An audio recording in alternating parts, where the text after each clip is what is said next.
Science लेने के बाद फर्स्ट अटेम्प्ट में ही आईआईटी क्लियर हो गया। बट जब तक आईआईटी क्लियर हुआ ये रियलाइज़ हुआ कि बिजनेस फैमिली है, अंदर जीन्स में भी बिजनेस करने का ललक है। So rather than going for IIT मैंने बीबीए करना चूज़ किया। और समझ लीजिए 2018 में जो बिजनेस था 2021 में जीरो हो गया। We had to restart again. और 3 साल में लगभग 2024 में हम लगभग 100 करोड़ के आसपास का रेवेन्यू कर लिए। सो 3 इयर्स में with the help of online हम यहाँ तक पहुँचे। ईट, गोबर, केमिकल्स और पता नहीं क्या क्या चीज़ें मिला, गोबर तो वो चीज़ों को मिला दिया जाता है कलर के हिसाब से देख के, केमिकल्स और भी बहुत सारी चीज़ें।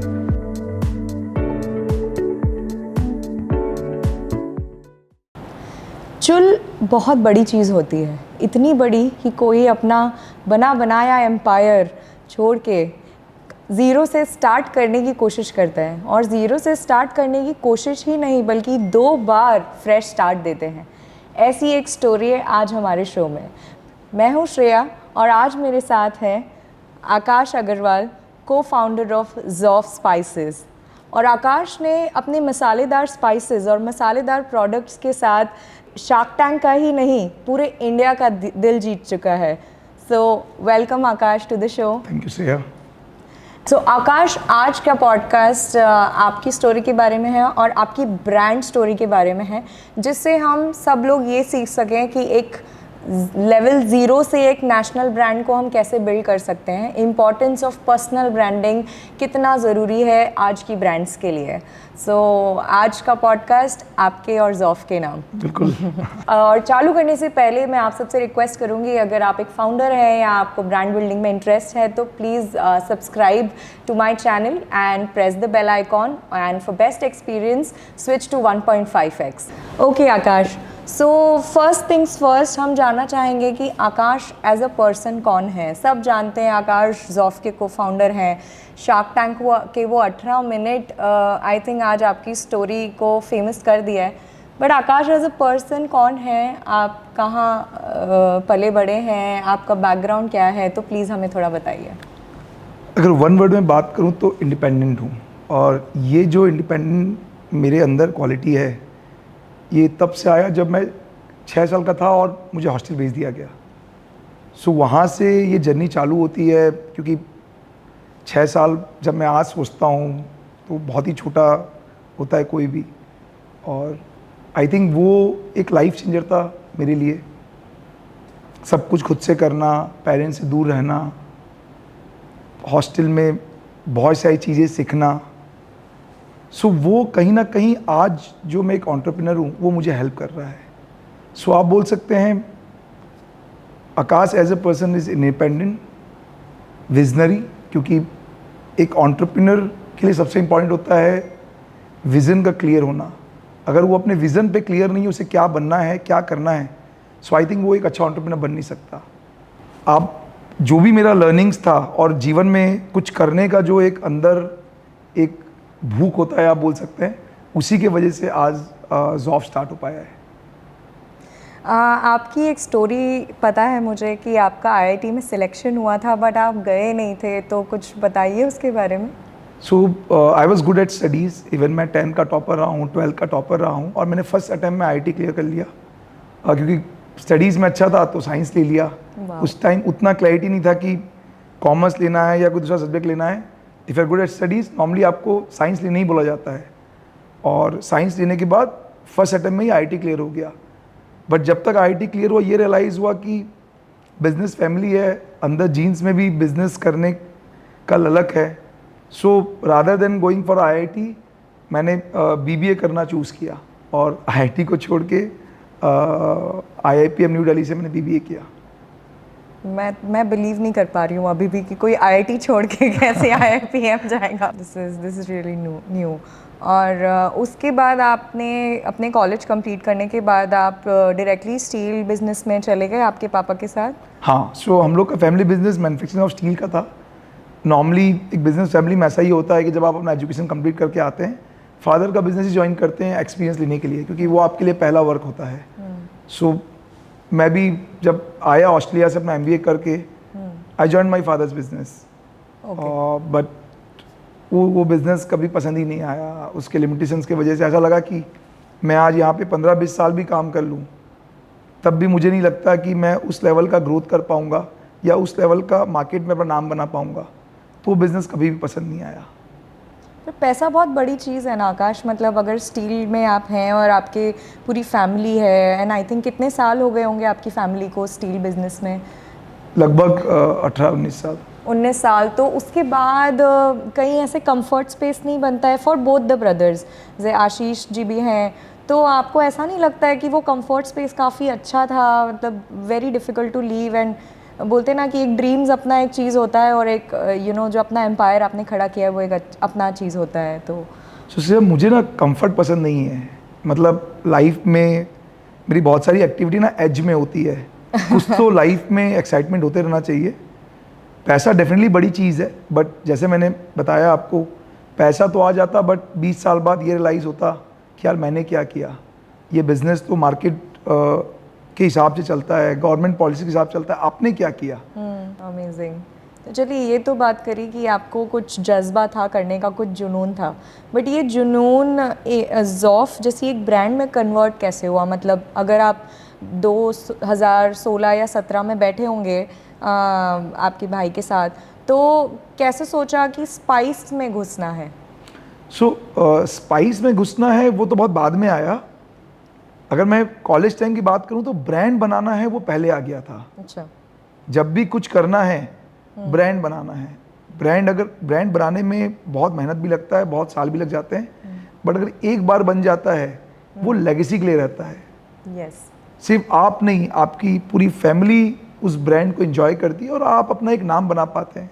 इंडिया में बहुत बड़ा मार्केट है, वर्ल्ड भी इंडिया को स्पाइसेस के लिए जानता है, बट अगर देखेंगे जिस तरह से मॉडर्नाइजेशन आ रहा था, स्पाइसेस में कभी उस लेवल का मॉडर्नाइजेशन नहीं आया। और जितने भी ब्रांड्स थे सबका बेचने का तरीका एक ही था, कुछ भी अलग नहीं कर रहे थे कोई भी। तो वहाँ से समझ में आया मार्केट बड़ा है और जो कंपनियाँ हैं वो प्रॉफिट भी अच्छा बना रही हैं और मार्केट भी ग्रोथ करते जा रहा है। सो क्यों ना इस कैटेगरी में एंटर किया जाए और कुछ डिसरप्ट किया जाए। सो कोई आपका बैकग्राउंड था स्पाइसेस में या फूड में, या आपके कोई मेंटोर थे जिनने आपको थोड़ा गाइड किया कि नहीं स्पाइसेस में ही जाना है? या क्योंकि फूड बहुत बड़ा मार्केट है, आई एम श्योर आपका रिसर्च भी शायद कुछ सालों या महीनों तक तो चला ही होगा, तो कुछ ऐसा कोई गाइडिंग लाइट थी कि नहीं यही है हमारा स्टॉप और लेट्स डू इट? फ्रैंकली बताऊं तो श्रेया, किसी कोई मेंटर ने नहीं बोला, किसी ने गाइड नहीं किया। जो भी किया है सब खुद से किए हैं, अपनी समझ से किए हैं, मार्केट रिसर्च करके किए हैं कि ये इस इंडस्ट्री में जाना है और इसमें कुछ करना है। इस पूरे जर्नी में ऐसा कोई गाइडेंस किसी से भी नहीं मिला। अच्छा, अगर स्पाइसेस मार्केट नहीं होता तो आपके नेक्स्ट मार्केट्स क्या थे फॉर फूड? फूड में बहुत सारे प्रोडक्ट्स हैं, मतलब उसमें फिर कुछ मैं नीश प्रोडक्ट बनाने की सोचता, जो आज के दिन में जो जेंजी मिलियंस हैं, कोई ऐसी प्रोडक्ट जो इम्पल्सिव बाइंग है, जो उन्हें समझ में आता है। क्योंकि उन्हें कोई भी चीज़ पसंद आ जाए वो उसका कंजम्पशन बहुत ज़्यादा बढ़ जाता है आज के दिन में। मे बी हेल्थ रिलेटेड हो गया, बट समथिंग इम्पल्सिव प्रोडक्ट मैं मार्केट में लाने की सोचता। ओके, सो ये मुझे समझ आ गया कि आपको कुछ जेनजी ओरिएंटेड प्रोडक्ट बनाना था। बिल्कुल। एंड यहीं पे एक आयरनी आती है कि जब मैं स्पाइसेस मार्केट को कंसिडर करती हूँ, जैसे मेरे घर पे भी, तो most of the decisions are taken by इधर माय मदर इन लॉ, या फिर घर के ऐसे जो फूड एक्सपर्ट होंगे, घर पे मसाले पीसेंगे। आज भी मॉडर्न फैमिलीज़ में भी घर का जो प्योरिटी है वो सब है, और इस कॉन्सेप्ट को या इस ट्रेडिशन को एक ऑनलाइन स्पाइस कैटेगरी से जोड़ना और जेनजी को टारगेट करना, ये अपने आप में मुझे एक हाइपोथेटिकल सिचुएशन लग रही है कि ये तो पॉसिबल ही नहीं है। आज अगर मैं मम्मी को जाके बोलूँगी तो ये तो शायद नहीं होगा क्योंकि मसाले तो मेरा डिपार्टमेंट नहीं है। तो इस थॉट प्रोसेस के पीछे आपका क्या, आपने कैसे इसको वैलिडेट किया कि नहीं ये हमारे पास मार्केट है जेनजी के लिए जो ऑनलाइन स्पाइसेस खरीदेंगे? श्रेया, मेरा बिलीव है ना, जब हर कोई एक तरीके से काम कर रहा होता है, मार्केटिंग स्ट्रेटेजी भी है, उसको बोलते हैं रेड ओशन, वहाँ सभी को एक तरीके से काम कर रहे होते हैं, और एक होता है ब्लू ओशन जहाँ पर आप डिफरेंट वे से काम करते हो। भले रिजल्ट डिले मिलता है या धीरे मिलता है, बट वो बहुत इफेक्टिव रहता है क्योंकि आप कुछ डिफरेंट करने की कोशिश कर रहे होते हैं, और कहीं ना कहीं आपको मार्केट में ऐसे लोग मिलेंगे जो चेंज को एक्सेप्ट करते हैं। जब ई कॉमर्स का बूम आया इंडिया में, या जो टेक्नोलॉजी का बूम आया पूरे वर्ल्ड में, सबसे पहले जो बिहेवियर चेंज हुआ वो जेन ज़ी मिलेनियल्स का हुआ। और एज अ फाउंडर आपको ना ट्रेंड के साथ चलना पड़ता है। ई कॉमर्स का ट्रेंड किसी और ने लेके आया, और वो चीज़ मुझे समझ में आ गया था कि लोग ई कॉमर्स बाइंग की तरफ जाते जा रहे हैं। लेकिन स्पाइसेस का मेजर बाइंग या किसी भी फूड प्रोडक्ट का मेजर ई कॉमर्स बाइंग आया कोविड के बाद। प्री कोविड एपरल्स, कॉस्मेटिक्स, इलेक्ट्रॉनिक्स, इनके लिए बड़ा मार्केट बन चुका था, बट बिहेवियर चेंजेस आ चुका था लोगों के अंदर। वही चीज़ को मैंने फिगर आउट किया कि लोगों के अंदर चेंजेस आ चुका है, फूड का भी बाइंग बिहेवियर धीरे धीरे बन रहा है। आई थिंक कोविड ने लोगों का बिहेवियर और चेंज कर दिया। तो सिनेरियोज आते रहते हैं मार्केट में। हो सकता है आज से, जैसे अब एआई आ रहा है, मे बी 4-5 साल बाद लोग एआई के इतने यूज टू हो जाएंगे कि उनका आधा काम एआई कर रहा होगा। हर चीज़ों में, ड्राइविंग से लेके मेल लिखने से लेके या कुछ और भी चीज़ें हैं, कोई बुकिंग्स करना है, सब एआई कर रहा होगा।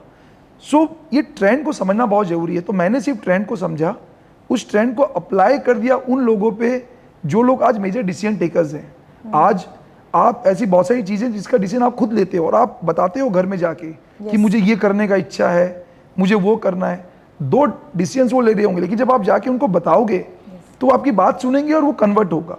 सो मेरा स्ट्रेटजी ये था कि अगर जेन ज़ी और मिलेनियल्स अगर मेरे ब्रांड को समझ जाएं, अगर उन्हें ब्रांड समझ में आ जाए, मेरा मार्केटिंग का पोजीशनिंग वैसा हो, तो या तो वो खुद ऑर्डर करेंगे ऑनलाइन से, या घर में जो ले रहे हैं उनको जाके बोलेंगे। सो ओवरऑल जो मैं ट्रेंड जो मार्केट में जो चल रहा था, I just went with the trend और वो क्लिक कर गया। I think it's very important to know your target audience. मतलब अगर मैं आज बिलीव करती हूँ कि अगर मैं एक स्पाइसेस ब्रांड निकाल देती और अगर मैं सपोज ट्रेडिशनल मार्केटिंग के थ्रू जाती, प्रॉबेबली मैं जेन ज़ी को टारगेट नहीं कर सकते थे। तो एग्जैक्टली वो हमारे साथ भी ऐसा ही हुआ है श्रेया। मतलब जब हम पहले स्टार्ट किए थे तब हमने जनरल ट्रेड से स्टार्ट किया था, जो नॉर्मल ट्रेडिशनल मेथड है, क्योंकि उस टाइम उतना अच्छा बाइंग आया नहीं था फूड प्रोडक्ट के लिए। सो आपने पहले ऑफलाइन चालू किया? पहले ऑफलाइन चालू किया, क्योंकि वो मार्केट था ही नहीं ऑनलाइन का। आज जो आप क्विक कॉमर्स को देख रहे हैं, क्विक कॉमर्स कितने स्पीड में आगे बढ़ रहा है। आज फ्लिपकार्ट है, बिग बास्केट है, they was separate model for grocery. Okay. So उस टाइम वो मॉडल नहीं था। सो हमने ट्रेडिशनल मेथड से चालू किया और हमारे लिए टफ हो रहा था, क्योंकि बहुत सारे बैरियर्स थे। रिटेलर्स, डिस्ट्रीब्यूटर, सेल्स टीम, इतने बैरियर्स थे। उसके बाद वो कंज्यूमर तक हम पहुंच पा रहे थे।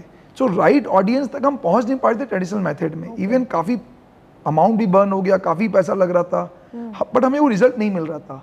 और आई थिंक राइट टाइम में ऑनलाइन जब ई कॉमर्स बाइंग बढ़ने लग गया, तब हम राइट कंज्यूमर तक पहुंच पाए। और कंज्यूमर ने जब पसंद करना चालू किया, फिर वो फैलता चले गया। की स्टोरी समझूं तो आई थिंक 2018 में आपने जनरल ट्रेड से चालू किया, बिल्कुल, which was an offline brand. Offline. And then आपने 2020 में ऐसा क्या हुआ कि आपने चेंज कर दिया? सो ऑफलाइन मेथड से चालू किया, सेल्स टीम थी, डिस्ट्रीब्यूटर लेड मॉडल था। 2020 में जैसे ही कोविड आया, ये मॉडल पूरा हिल गया। यही नहीं पता था कि कोविड कब रुकेगा और ये मॉडल हम कर पाएंगे नहीं कर पाएंगे। हमें पूरे मॉडल को बंद करना पड़ा।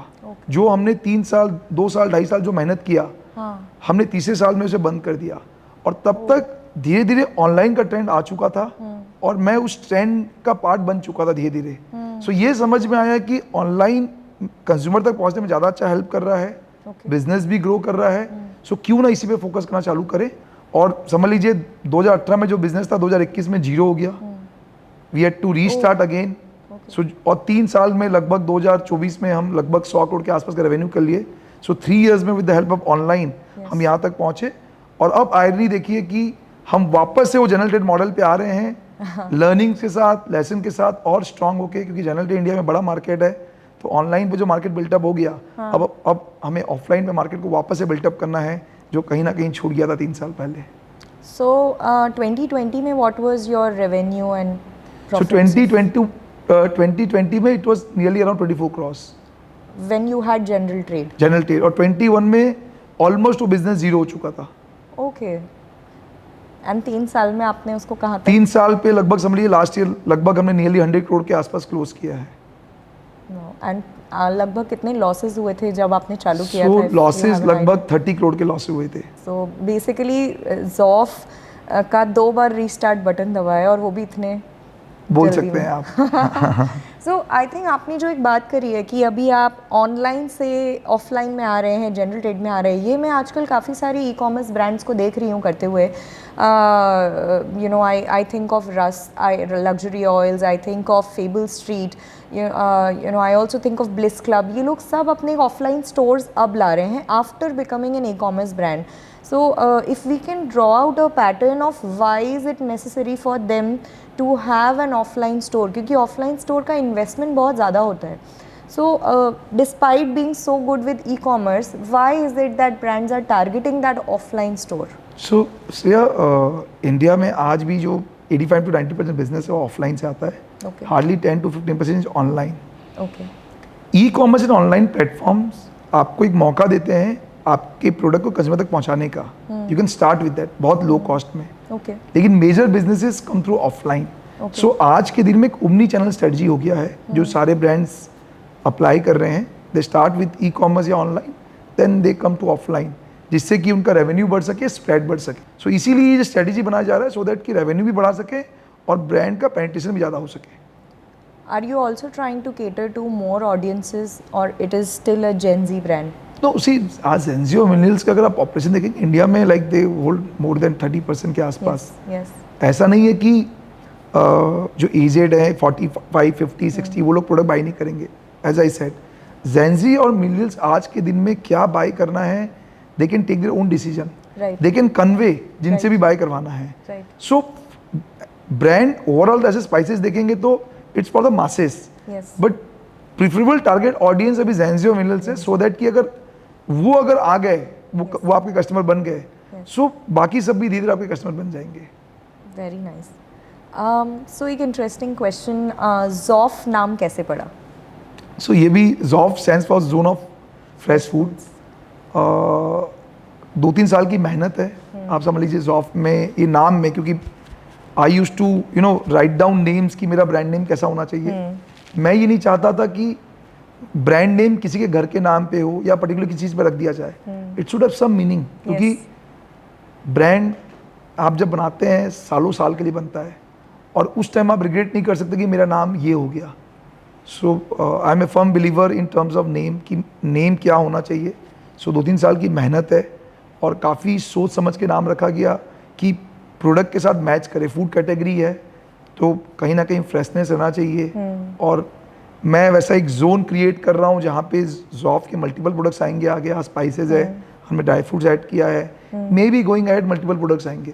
सो वैसा नाम है जो मल्टीपल प्रोडक्ट्स में जाएगा और आज की न्यू कस्टमर को अट्रैक्ट करेगा. सो वो पर्पस था इस नाम के पीछे. हमने सुना है कि बहुत ज़्यादा मिलावट होती है स्पाइसेस में, but because you are on the other side, can we have the benefit to ask you कि एक्चुअली ये मिलावट सही है या ये सिर्फ बोलते हैं ना कि स्पाइस ब्रांड्स को बदनाम करने के लिए होती है? नहीं, spices is one of the most elevated category in India. सबसे ज़्यादा मतलब मिलावट किस में होता है तो स्पाइसेस में, क्योंकि उसमें आप ऐसी बहुत सारी चीज़ें मिला देते हो जिसमें पता भी नहीं चलता कि ये आपने कुछ डाला है. और हमने हमारे एक ऐड में ये चीज़ दिखाया भी है कि ईट, गोबर, केमिकल्स और पता नहीं क्या क्या चीज़ें मिला. गोबर तो वो चीज़ों को मिला दिया जाता है कलर के हिसाब से देख के, केमिकल्स और भी बहुत सारी चीज़ें. इसका कोई टेस्टिंग नहीं होता है? ये जो FDA जो रेगुलेशंस वगैरह, how do they even pass these brands? हैं मतलब FSI के नॉर्म्स हैं, बट हर बैच को वो लोग टेस्ट तो कर नहीं सकते. इंडिया में इतने रूल्स स्ट्रिक्ट नहीं है, बट वो कोशिश कर रहे हैं. FSI अपना पूरा कोशिश करता है, बट स्टिल जिन्हें मिलावट करना है वो तरीका खोज लेते हैं. क्या है, ऑनलाइन मार्केट्स भी इतने सारे हैं, मार्केट प्लेसेस बहुत सारे हैं, ways of social media marketing बहुत सारे हैं, डिजिटल मार्केटिंग अपने आप में एक बहुत बड़ा क्लाउड है जिसमें करीबन 100 चीज़ें आती है. Where social media is just a part of it. तो जब आपने चालू किया, सो आपने उस टाइम पे आपका क्या स्ट्रैटेजी था? Channel selection, celebrity endorsements, we will come to it. तो what was your thought process behind your marketing strategy? So Siya, जैसे मैंने बताया कि जब कोविड के बाद ई कॉमर्स ट्रेंड आने लग गया ग्रॉसरी पे, तब फोकस ग्रॉसरी सेलिंग में बढ़ने लग गया, क्योंकि वो डिलीवरी लोगों को फास्ट कर रहे थे, same day next day delivery कर रहे थे. एंड ग्रॉसरी बाइंग में ये इंपॉर्टेंट है कि आप डिलीवरी कितना फास्ट कर रहे हो. कोई भी कंज्यूमर वेट नहीं करेगा 3-4 दिन के लिए. जो नॉर्मली कॉस्मेटिक्स, पर्सनल केयर, ये सब में जो डिलीवरी टाइम होता था 3 दिन, 5 दिन, 10 दिन, ग्रॉसरी में लोगों को फास्ट डिलीवरी चाहिए. सो एज अ ब्रांड ये देखना बहुत ज़रूरी है कि कौन सा प्लेटफॉर्म आपको सूट कर रहा है, उनका डिलीवरी पॉलिसीज़ क्या है, कितने दिन में डिलीवरी कर रहे हैं, उनका वे ऑफ सेलिंग क्या है, किस लेवल का आपको मार्केटिंग स्पेंड करना है. सो इस पर मैंने काफ़ी ध्यान दिया, क्योंकि जब ग्रॉसरी मॉडल के पहले जो नॉर्मल मॉडल था उसमें उतने ज़्यादा ऑर्डर्स नहीं आते थे. क्योंकि एज आई टोल्ड यू कि कस्टमर डिलीवरी के लिए वेट नहीं करेगा, आप 5 डेज में उनको पहुंचाएंगे, इससे बेटर है कि वो किसी किराना स्टोर से जाके प्रोडक्ट लेके आ जाएंगे. सो मैंने खास कर इन चीज़ों को ध्यान दिया कि सेलिंग किस में बढ़ेगा, कस्टमर का प्रेफरेंस को मैट हो रहा है कि नहीं हो रहा है. सो जो भी ई कॉमर्स में सेल करना चाहते हैं उन्हें जानना बड़ा ज़रूरी है कि उनका प्रोडक्ट कहाँ के लिए फिट बैठता है. जैसे मेरा प्रोडक्ट है, मेरे वेबसाइट के लिए उतना फिट नहीं बैठता, क्योंकि डिलीवरी में टाइम लगेगा, बट क्विक कॉमर्स मेरे लिए बहुत फिट बैठता है. किसी के पास कोई प्रोडक्ट है, लेट्स से ज्वेलरी है या एपरल्स है, उसमें customer can wait for 3 to 5 days. So आप अपने वेबसाइट से भी अच्छा सेल लेके आ सकते हो, आप मार्केट प्लेस से भी लेके आ सकते हो. सो ये डिपेंड करता है कि आपका नीड किस में फुलफिल हो रहा है. हमारे लिए ग्रॉसरी है, फास्ट डिलीवरी है, सो हम उन्हीं प्लेटफॉर्म में सेल करते हैं जहाँ पर डिलीवरी फास्ट होता है. जहाँ पर डिलीवरी डिले हो रहा है वहाँ हमारे बिजनेस भी नहीं आते हैं और हम उतना फोकस भी नहीं करते. सो ये बड़ा ज़रूरी है कि इतने जो मार्केट प्लेसेस हैं आप वहीं पर ही फोकस करिए जो कस्टमर के नीड को फुलफिल कर रहे हैं, और आप वहीं पर पूरा एफर्ट डालिए. Talking about marketplaces, so I think Flipkart, Big Basket, Amazon to are go-to choices for you. But tell me about Cred. I mean, who will think कि a food or a spice brand will kind of be present on Cred and the impact that it has had on your brand? So, Sia, I am a firm believer of trend. जो market में trend चल रहा होता है ना, as a visionary entrepreneur आपको समझना जरूरी है. जब क्रेड एज अ प्लेटफॉर्म आया, it was a credit card paying app, जहाँ पे आप अपने सारे क्रेडिट कार्ड के बिल्स पे कर सकते हो. बट उसके पीछे जो कैश था, जो क्रेडिट कार्ड बिल पे कर रहा है, इसका मतलब वो हाई स्पेंडिंग कस्टमर है, और वो कस्टमर कहीं ना ज़्यादा स्पेंड कर सकता है या वो डिफरेंट चीज़ों को ट्राई कर सकता है क्योंकि वो क्रेडिट कार्ड मेंटेन कर रहा है. उस चीज़ को समझते हुए आई वॉज बिहाइंड क्रेड कि जब भी मुझे मौका मिलेगा क्रेड में सेल करने का, आई वॉन्ट टू सेल. लगभग मुझे 2 साल लगे, मैं उनके पीछे पड़ा हुआ था कि I want to sell in CRED, I want to sell in CRED. उनका जब मॉडल आया वो भी मैं समझ लिया था पहले कि आज ये लोग जो कस्टमर बेस बना रहे हैं इसका कहीं ना कहीं लोग यूज़ करेंगे. They want to sell something, maybe premium product या maybe very different product. जो क्रेड का आज का पोजिशनिंग रहा है, you will get very different sort of product in CRED, not the regular product. So जब उनका crate store बना, क्योंकि आई वॉज बिहाइंड दैम, तो जैसे ही उनका बना उन्होंने मुझे बोला कि मतलब वी आर स्टार्टिंग, आप आइए करके. एंड जो अपॉर्चुनिटी मुझे मिला, I reached around 1 million customers CRED के थ्रू. Fabulous. सो कहीं ना कहीं जो कस्टमर तक पहुंचना था कि एक बार कस्टमर आपका प्रोडक्ट को ट्राई कर ले, with the help of CRED मैं उन तक पहुंच पाया. एंड आई थिंक वो बहुत बड़ा टर्निंग पॉइंट रहा, क्योंकि इतने कंज्यूमर के पास आप पहुंच गए जिन्होंने फर्स्ट बाइंग कर लिया, जो चाहे बाकी प्लेटफॉर्म से नहीं कर रहे थे. आज वही कस्टमर लगभग सारे क्विक कॉमर्स, ई कॉमर्स से बाय कर रहे हैं. सो वो एक मौका था, आप समझिए, और उस मौका को मैंने ग्रैब किया. And I think that change the entire scenario of Zoff. What is the percentage split in the platform sales, if I can ask? Flipkart, Big Basket, Amazon, and Cred, where does it stand?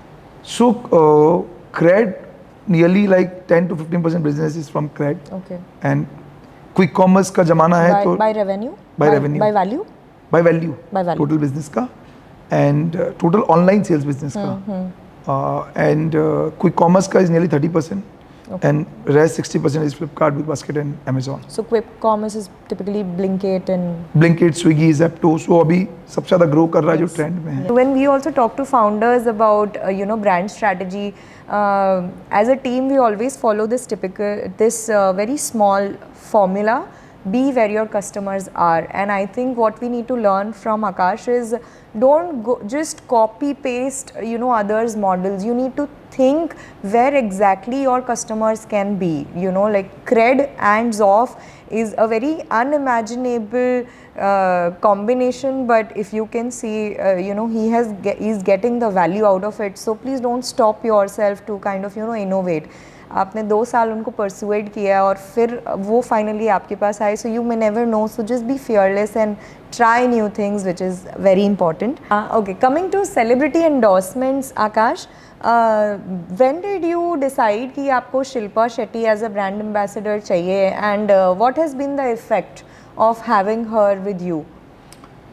सो सिया, जब हम जॉफ launch करने का सोच रहे थे, ये बिल्कुल clear था कि जॉफ एक नेशनल ब्रांड बनेगा और हमें एक नेशनल ब्रांड की तरह काम करना है. एंड इंडिया में नेशनल ब्रांड मिलना इतना इजी नहीं है. मतलब आप जो टैग आप चाहते हो उसके लिए कुछ आपको स्टेप्स फॉलो करने पड़ते हैं. सो उस टाइम वी रियलाइज कि if you take a celebrity, कहीं ना कहीं वो एक जो पोजिशनिंग है उसमें हेल्प करेगा. ये बड़ा सब्जेक्टिव कॉल होता है कि सेलिब्रिटी लेना चाहिए नहीं लेना चाहिए, बट हमें उस टाइम लगा कि इतना क्लटर्ड मार्केट है, इतने ब्रांड्स हैं रीजनल नेशनल, अगर कहीं स्टैंड आउट करना है so let's take a celebrity. At least जो परसेप्शन जाएगा कंज्यूमर के माइंड में, दे विल फील कि अगर एक नेशनल सेलिब्रिटी को आप ले रहे हो, ब्रांड बड़ा हो सकता है. And you play with the positioning और इनिशियल डेज में, बिकॉज आप बिल्कुल नए हैं, आपके पास बेचने के लिए सिर्फ आपका प्रोडक्ट है और कुछ नहीं है. So you try to create that awareness brand positioning के through. So we choose of deciding Shilpa Shetty. A lot of brands think कि हम bootstrap कर लेंगे, हम लोग organic marketing से आगे बढ़ लेंगे. So do you really think that that can happen, or you need to have a mindset कि आपको investment करना ही पड़ेगा, आपको कैसे करना है वो आपको आगे जाना है? See, investment तो must needed है. Organically आप उतना स्पीड में ग्रोथ नहीं कर पाएंगे. Organic ग्रोथ भी inorganic ग्रोथ के साथ आता है. Okay. Let's say if you start spending in Amazon, आप स्पेंड करते हैं 2 महीना 3 महीना 4 महीना, जब आपको रिजल्ट आना चालू हो जाता है, ऑर्गेनिकली अमेजोन आपको ऊपर दिखाना चालू कर देता है. पहले आपने स्पेंड किया 3-4 महीने के लिए अपने प्रोडक्ट के ऊपर, जब 3-4 महीने बाद जब सेल्स अच्छा आ रहा है, यू विल सी कि आपका प्रोडक्ट अपने आप टॉप में आ रहा है विदाउट स्पेंडिंग एनी मनी. सो ऑर्गेनिक से लाने के लिए पहले आपको इनऑर्गेनिक वे से जाना पड़ेगा. So never hesitate to invest. हाँ, स्ट्रेटेजिक वे से इन्वेस्ट करिए. ऐसा नहीं है कि बस आप कुछ भी इन्वेस्ट करते जा रहे हैं, आपको रिजल्ट नहीं दिख रहा है. यू नीड टू इन्वेस्ट काफ़ी थॉट प्रोसेस के साथ कि ये प्रोडक्ट लोगों को पसंद आ रहा है, आज मैं इन्वेस्ट कर रहा हूँ, मुझे आगे इसका रिटर्न मिलेगा. सो मे बी अगर लेट्स से आज आप 100 रुपीज़ स्पेंड कर रहे हैं, आपको 100 रुपीज़ का रेवेन्यू मिल रहा है, टाइम विल कम जब आप 100 रुपीज़ स्पेंड कर रहे होंगे, आपको 300 रुपये का रिजल्ट मिल रहा होगा, जिसमें 200 रुपये ऑर्गेनिक का हो सकता है. सो बिल्कुल क्लियर है इस मैटर में कि ऑर्गेनिक रिजल्ट तभी आएगा जब आप इनऑर्गेनिक वे से जाएंगे. So start with inorganic way, organic अपने आप आएगा. सो जब आपने चालू किया था और जब आज, तो मार्केटिंग बजट कैसे इवॉल्व हुआ है? रफली मार्केटिंग बजट आपका क्या है vis any food brand that will happen? I think trends pretty much similar होंगे percentage wise, but if you can just give us an idea of what is the budget when you started versus today. So when we started covid के बाद we got some advantage, क्योंकि एक shifting हो रहा था और grocery division में लोग बाई करना स्टार्ट कर दिए थे. सो उस टाइम हमारा मार्केटिंग कॉस्ट बहुत कम था. इनफैक्ट अभी इतने प्लेटफॉर्म्स आ गए तो हमारा मार्केटिंग कॉस्ट अभी बढ़ रहा है. नॉर्मली ऐसा होता नहीं है, इनिशियली ज़्यादा रहता है, बाद में कम होता है. But looking at the revenue, उस टाइम हमारा स्पेंड कम था. अभी हमारा जो स्पेंड आता है नियरली 10 to 12% आता है. और उस टाइम कितना था? उस time it was below 5%. Okay. And जब आप जीटी में थे 2018 में, तब आपका टिपिकली कितना होता था? उस टाइम हमारा मार्केटिंग स्पेंड मोर देन 30-40%. ओह, सो मतलब बेसिकली ऑनलाइन आने से आपको थोड़ा सा फायदा ही हुआ है? फायदा हुआ है. एज आई टोल्ड यू, मतलब ई कॉमर्स के थ्रू ही हम ग्रोथ कर पाए. राइट. एंड अब जब हम ऑफलाइन की तरफ जा रहे हैं तो हमारा मार्केटिंग स्पेंड उतना नहीं रहने वाला है. Of course. So e commerce gives you that advantage कि अगर आप ई कॉमर्स में ब्रांड बना लेते हैं आज के दिनों में, तो आपके लिए ऑफलाइन एंट्री करना बहुत ईजी हो जाता है. ईजी हो जाता है because you create a lot of pull from the market already. So आपको कुछ लोग जान रहे होते हैं, आपके कंज्यूमर ऑलरेडी होते हैं. सो उनके लिए जब वो आपका प्रोडक्ट जाके ऑफलाइन स्टोर्स में देखते हैं तो वो ये फील करते हैं कि ब्रांड अच्छा है. ओके. थोड़ा सा और डीप डाइव करेंगे मार्केटिंग बजट्स में. सो मल्टीपल एवेन्यूज़ है, जैसे सेलिब्रिटी एंडोर्समेंट है. आई थिंक शार्क टैंक भी आपके लिए एक बहुत बड़ा मार्केटिंग प्लेटफॉर्म था, and it has given you more than what you would have invested. Apart from that online channels हैं, स्पॉन्सर्ड एड्स हैं, SEO है, वेबसाइट्स है, कंटेंट क्रिएशन है, सोशल मीडिया है. So इसका अगर if we can have a broad split of the marketing budget of how you as a founder thought about it कि सबसे ज़्यादा ये मेरा प्रायोरिटी है, उसके बाद हम इस पे करेंगे. सो मार्केटिंग में दो टाइप का मार्केटिंग आता है, एक होता है परफॉर्मेंस मार्केटिंग, एक होता है अवेयरनेस मार्केटिंग. जी. दोनों में एक स्प्लिट बना रहना चाहिए. सो परफॉर्मेंस मार्केटिंग अराउंड 70% होता है और अवेयरनेस मार्केटिंग 30% होता है. ओके. सो हम लोग इस फिलोसफी को फॉलो करते हैं जिसपे सेल्स भी आता रहता है एंड कस्टमर के माइंड पे आप अवेयरनेस भी क्रिएट कर रहे होते हो. So we typically follow this way.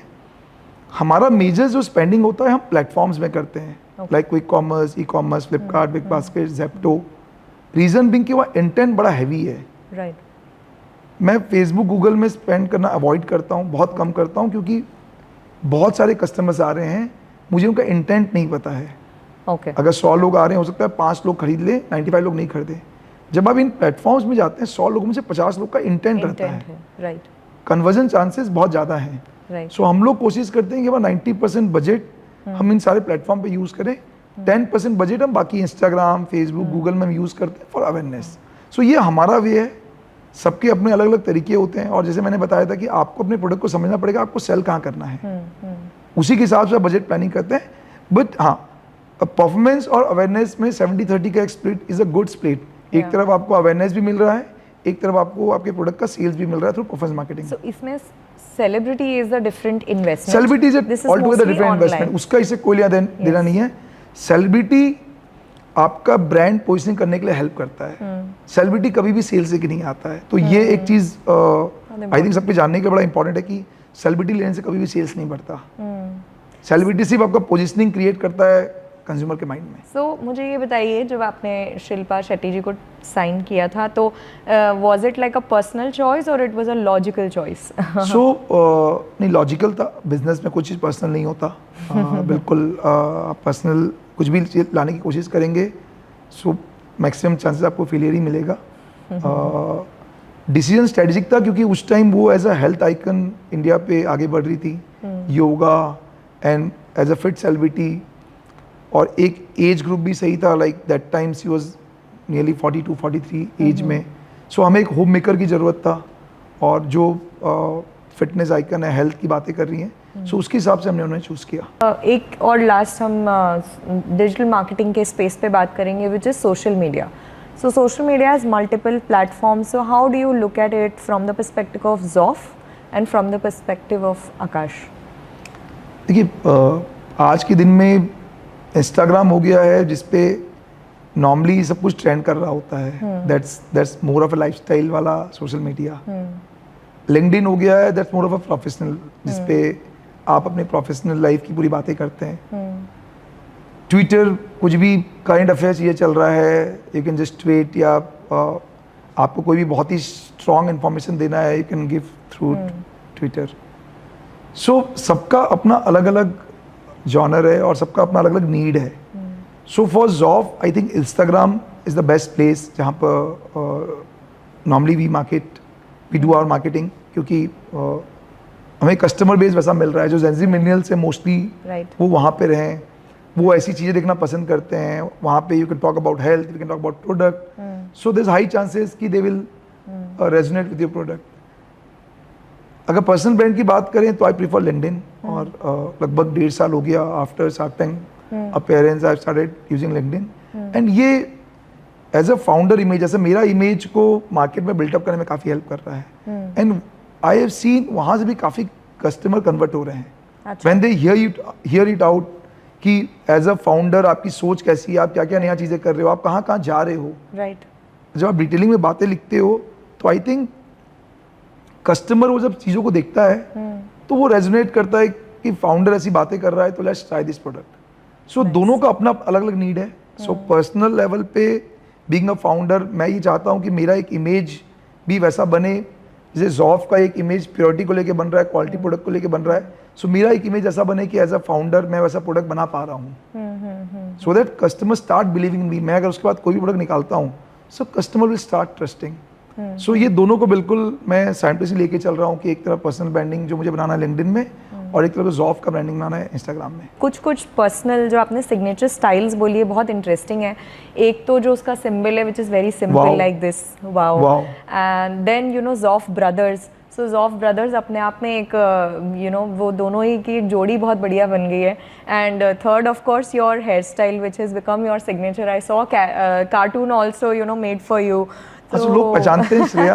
I think hairstyle really played important role जब हम शार्क टैंक में थे। मतलब उसके बाद मैं बहुत सारी जगह गया, वहाँ पे लोग हेयर स्टाइल की वजह से पहचान जाते थे। आपका communication skills and you know Ashish ji का sense of humour specially with Shark Tank, it was amazing.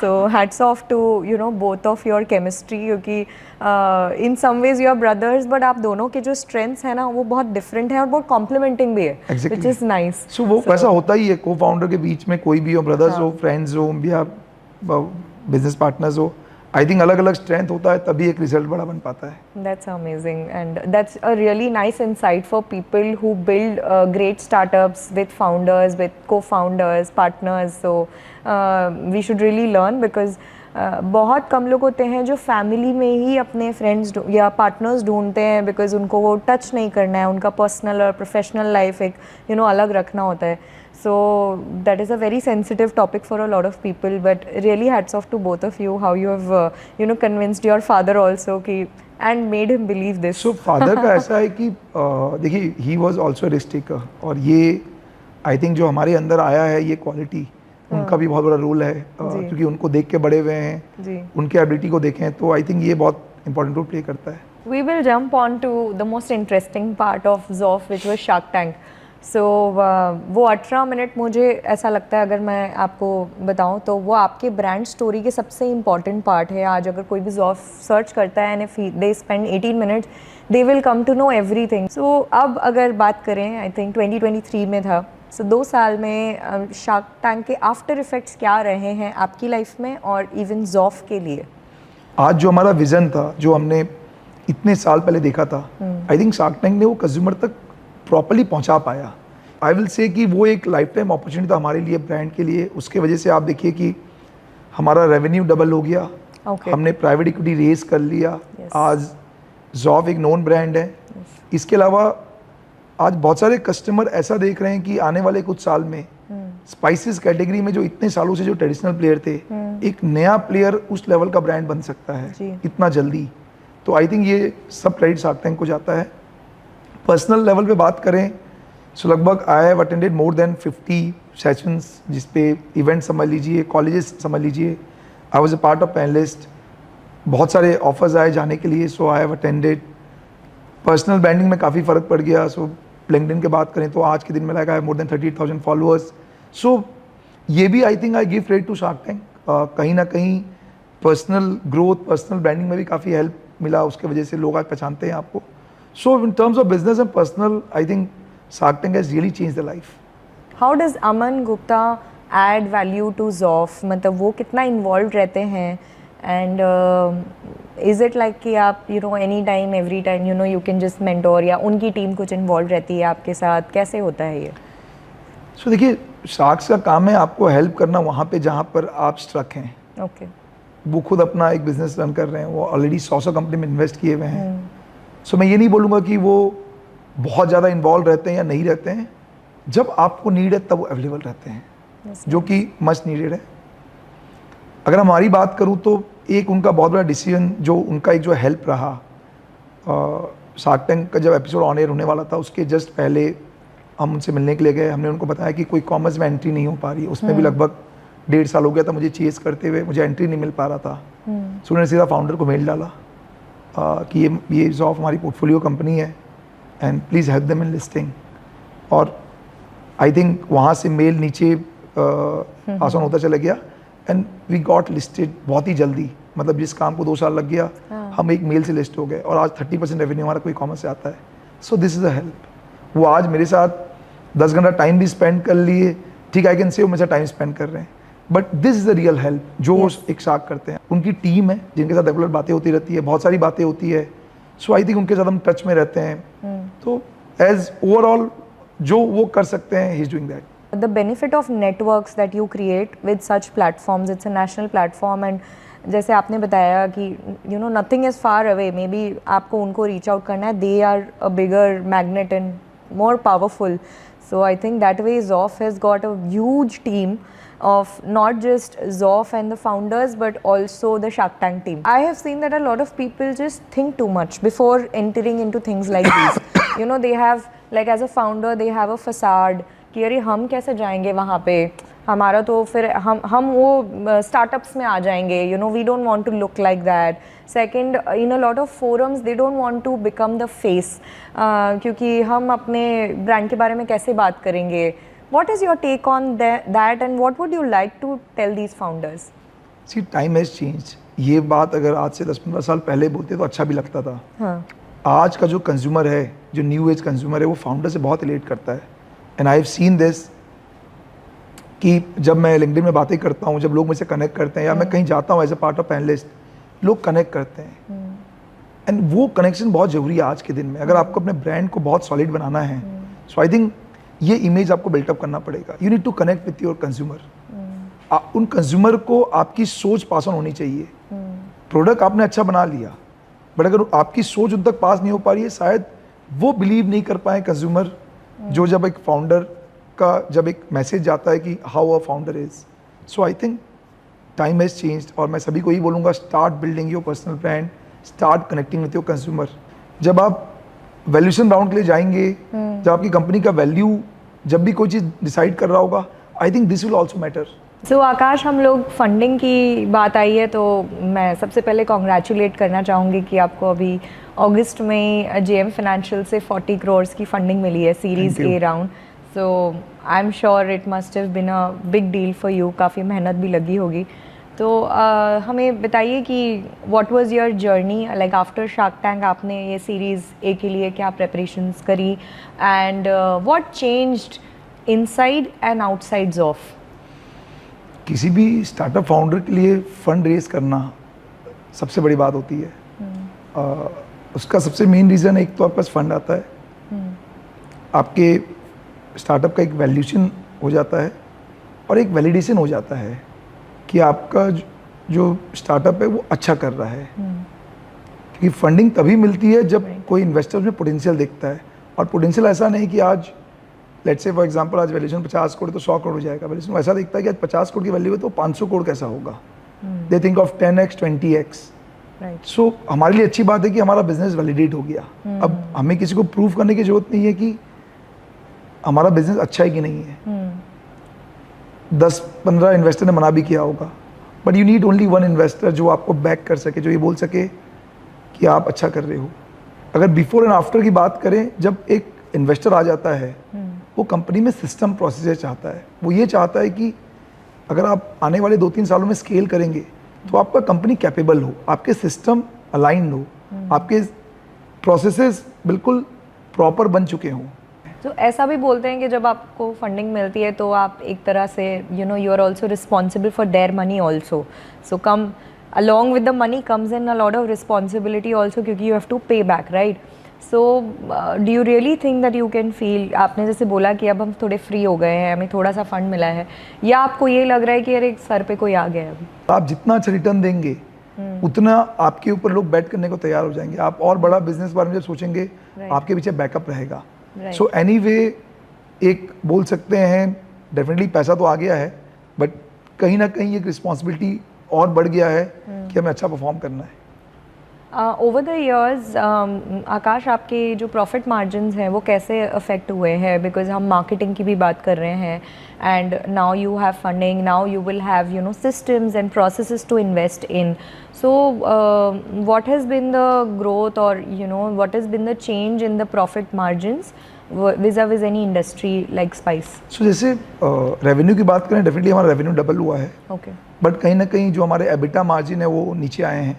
हाँ. और आने वाले 2 साल में भी वो नीचे रहेंगे, बट उसके बाद वो बढ़ना चालू होंगे. उसके बाद सो जो ये वाला जो साल रहने वाला 2-3 साल, हम इसमें डेवलपमेंट में पैसा डालेंगे, मार्केटिंग में पैसा डालेंगे, अपने ब्रांड को स्ट्रेंथन करेंगे. राइट. सो हमारे कुछ मार्जिन डेफिनेटली डाउन आएंगे, रेवेन्यू अप होगा, एबिटा डाउन होगा, जो प्रॉफिट है नेट प्रॉफिट वो थोड़ा डाउन हो सकता है, बट ये आने वाले 2-3 साल के लिए ही रहेगा। हाँ। उसके बाद फिर ये स्पीड में बढ़ना चालू हो जाएगा। ओके, फंड रेजिंग जब भी बात करते हैं तो, और आजकल जो स्टार्टअप्स बात करते हैं, हम बोलते हैं कि it's a bubble, because you know most of the startups have a very weak foundation. They are mostly into cash burns, raising funds, but then you know also shutting down. So is fundraising always good, and also is startup always good? Because आजकल की generation में हमेशा ये आ जाता है मुझे एक startup करना है, मतलब वो एक जुनून आ जाता है कि स्टार्टअप करना है, बस नहीं मालूम क्या करना है बट स्टार्टअप करना है। तो आपका कोई message for these millennials and Gen Zs? देखिए, स्टार्टअप स्टार्ट करना बहुत अच्छी बात है, और आई थिंक जिस हिसाब से इंडिया ग्रो कर रहा है, हमें बहुत सारे स्टार्टअप चाहिए, हमें बहुत सारे फाउंडर्स चाहिए जो नए नए तरीके से मार्केट में अपने बिजनेस आइडियाज़ को लेके आ रहे हैं। बट कभी भी स्टार्टअप इसलिए चालू नहीं करना है कि पीयर प्रेशर में कि उसने चालू कर लिया या ये ट्रेंड बना हुआ है, क्योंकि स्टार्टअप में बहुत सारी रिस्पॉन्सिबिलिटी आ जाएगी। जब आप स्टार्टअप को चालू करने की कोशिश करेंगे, आपको जी जान लगाना पड़ेगा उसे सक्सेसफुल बनाने के लिए। आप एक्सपेक्ट करेंगे मैं फंड रेज कर लूँ, फंड रेज तभी कर पाएंगे जब बिजनेस मॉडल में दम होगा। सो आप तभी स्टार्टअप स्टार्ट करें जब आप बिल्कुल प्रिपेयर हो, क्योंकि आपके लाइफ में बहुत सारे चैलेंजेस आने वाले हैं स्टार्टअप के बाद। वो दूर से बहुत अच्छा दिखता है स्टार्टअप है, बट कोई भी चीज़ को स्क्रैच से बनाना वो उतना ही टफ होता है। स्टार्टअप आना बहुत अच्छी बात है। बबल की बात करूँ तो ऐसा कोई बबल नहीं है ये। डेफिनेटली इन्वेस्टमेंट अगर आज से 5 साल पहले बात करें तो स्टार्टअप में काफ़ी स्पीड में फंड लगता था, सिर्फ आइडिया पे फंड लग जाता था, बट अब आइडिया पे फंड नहीं लगता है। आइडिया के साथ आपको इम्प्लीमेंटेशन करके दिखाना पड़ेगा। एकदम कोई आपके आइडिया पे ब्लाइंडली पैसा नहीं लगा देगा। आपको प्रूव करना पड़ेगा कि आपका प्रोडक्ट मार्केट फिट हो चुका है। राइट। सो डेफिनेटली स्टार्टअप में काफ़ी पोटेंशियल है, काफ़ी फंड भी लग रहे हैं। अगर आपके आइडिया में दम है, आई थिंक बहुत सारे इन्वेस्टर बैठे हुए हैं जो सिर्फ इंतजार कर रहे हैं अच्छे बिजनेस आइडिया का। सो एक चीज़ और मैं आपसे डिस्कस करना चाहूँगी, बिकॉज हम ब्रांड बिल्डिंग की बात कर रहे हैं, that there are a lot of digital marketing agencies and noise you know in the market. Everybody, I am sure आपको भी 100 प्रपोजल्स आते होंगे from marketing agencies. So do you really feel that at this point of time, you know, you want to have just an in-house team or a mix of both? Because outsourcing भी आप experienced professionals को करोगे, but digital marketing in itself is growing. So what is your take on that? So मैंने देखा है कि जितनी बड़ी कंपनियां हैं उनकी खुद की टीम भी रहती है और एजेंसी भी रहता है, सो दैट कि आपको प्रॉपर इनपुट्स मिलते रहे आपको दोनों के साइड से। If you can tell us, you know, what were the challenges or what were the steps where you failed and then you still stood up again? So सबसे पहला, वैल्यू योर मनी, चाहे वो family से आए, investor से आए। अगर आप पैसे की इज्जत नहीं करेंगे तो पैसा आपकी इज्जत नहीं करेगा, और वही हमारे साथ हुआ। इनिशियल डेज में वी आर वेरी एग्रेसिव। हमने ये प्लान नहीं किया कि अगर पैसा ख़त्म हो जाएगा या कम पड़ जाएगा तो आप बिजनेस को आगे स्केल कैसे करोगे। आप करते जा रहे थे, और जैसे मैंने बताया कि जब तक आपका फाइनेंशियल बैकअप सॉलिड नहीं हो, आपको पता नहीं हो 2 साल का प्लान का, आपको उतना एग्रेसिव जाना नहीं चाहिए।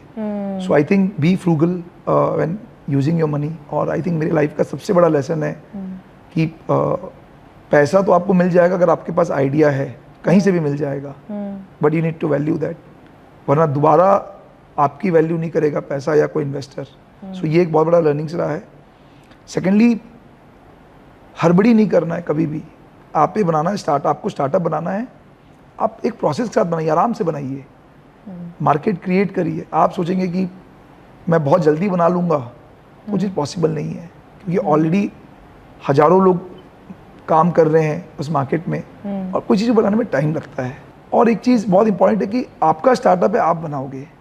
आप ये सोचोगे कि मैंने चालू कर दिया कोई दूसरा बनाएगा, तो देखिए कभी नहीं होगा वो। That's a very valid आपको point. खुद ही करना पड़ेगा, और वो गलती भी हमने किया था। आई थिंक वी बॉट बहुत सारे सीनियर पीपल, और हमें लगा कि ये बना देंगे, तो वो बहुत बड़ी गलती थी। ये ऐसे एक्सपीरियंसेस हैं जो पैसे गंवाने के बाद सीखे हैं, टाइम गंवाने के बाद सीखे हैं। आई थिंक बुक में जरूर लिखा हो सकता है, कोई लिख भी दे, बट जब जो करता है उसे और समझ में आता है। So I can say with my experience, जितने भी फाउंडर्स हैं अगर वो इसको अप्लाई करेंगे, आई थिंक वो बहुत कुछ सेव कर लेंगे। जो मैंने गवाया है शायद वो सेव कर लेंगे। What do you see in ZOF 2030? सो उस टाइम लगभग आप समझिए कि इंडिया के नंबर 1 ऑनलाइन स्पाइसेस प्लेयर हम बन चुके होंगे। टॉप 5 स्पाइसेस प्लेयर में आ चुके होंगे ओवरऑल। और शायद ज़ॉफ की तरफ से शार्क टैंक में मैं शार्क बन के बैठा हूँगा। क्या बात है, I would really clap for this. मतलब what a vision, and I'm sure आपका एक vision board भी होगा जिस पे आप ये सब बनाते होंगे. There is a lot of things that you already do. मैंने normally देखा है because आकाश को थोड़े टाइम से जानती हूँ. You know, you're a very disciplined person. So any things that you never compromise on. So one is of course your workouts, which I know that you're very serious about it. But what are the other things that you will never give up on? कोई ऐसी चीज़?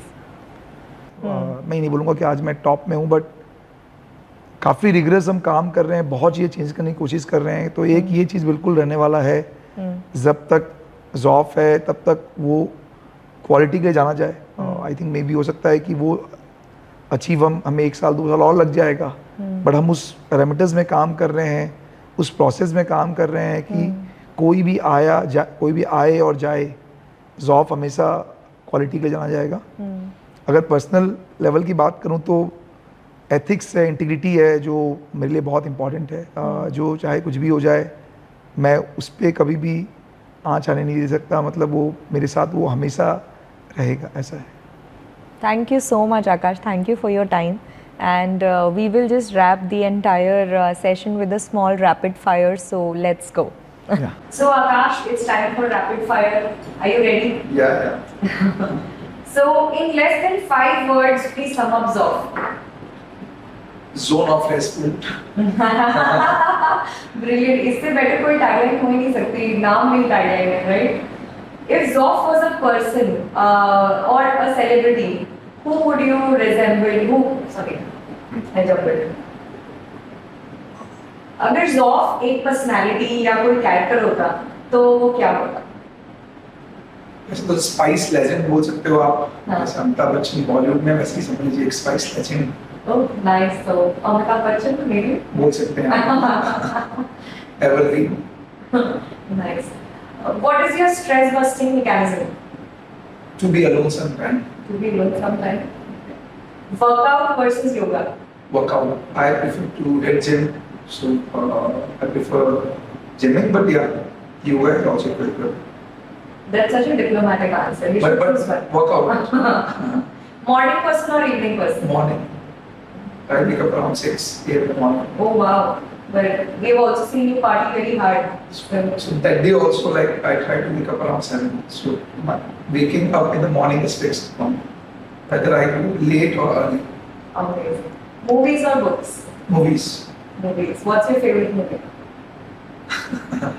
So there are so many, but yeah, 3 Idiots is one of them.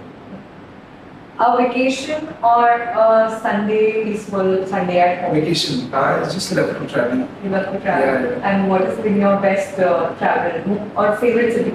Europe. Europe is something I frequently travel. Please go वापस करें. Ready. So vacation or a peaceful Sunday at home? Vacation. I love to travel. So what was your recent travel? Europe. Going to Switzerland, I think one of the amazing places I have ever visited. That's nice. Something which you're afraid of? My image. Oh wow, okay. That's a nice answer. And one very important question. Who's your first wife, Vinita or Zoff? Vinita is the first wife, Zoff is the baby. Zoff is the baby. Yeah. So now let me tell you who is who. So you have 2 kids, right? So your 2 kids. So one is Ivan. So I have 3 kids now. You have 3 kids now. That's So we cannot fine. compare each other. You're too good with your words. You know, you've impressed your wife also and Zoff also. But that's the reality. Because this is something I am building. So Yeah. I can say. I think that's it from my side. So thank you so much Thank you, for Shreya, being here, for Akash. inviting me. Yes, it has been a pleasure. And Akash, again, I'm saying that he's one of the most humble persons that I've come across. And आप लोगों को कोई भी doubts हो, कोई भी questions हो, you can always put it in the comments. And please do subscribe for more such interesting stories. We're signing off. Bye bye. Bye.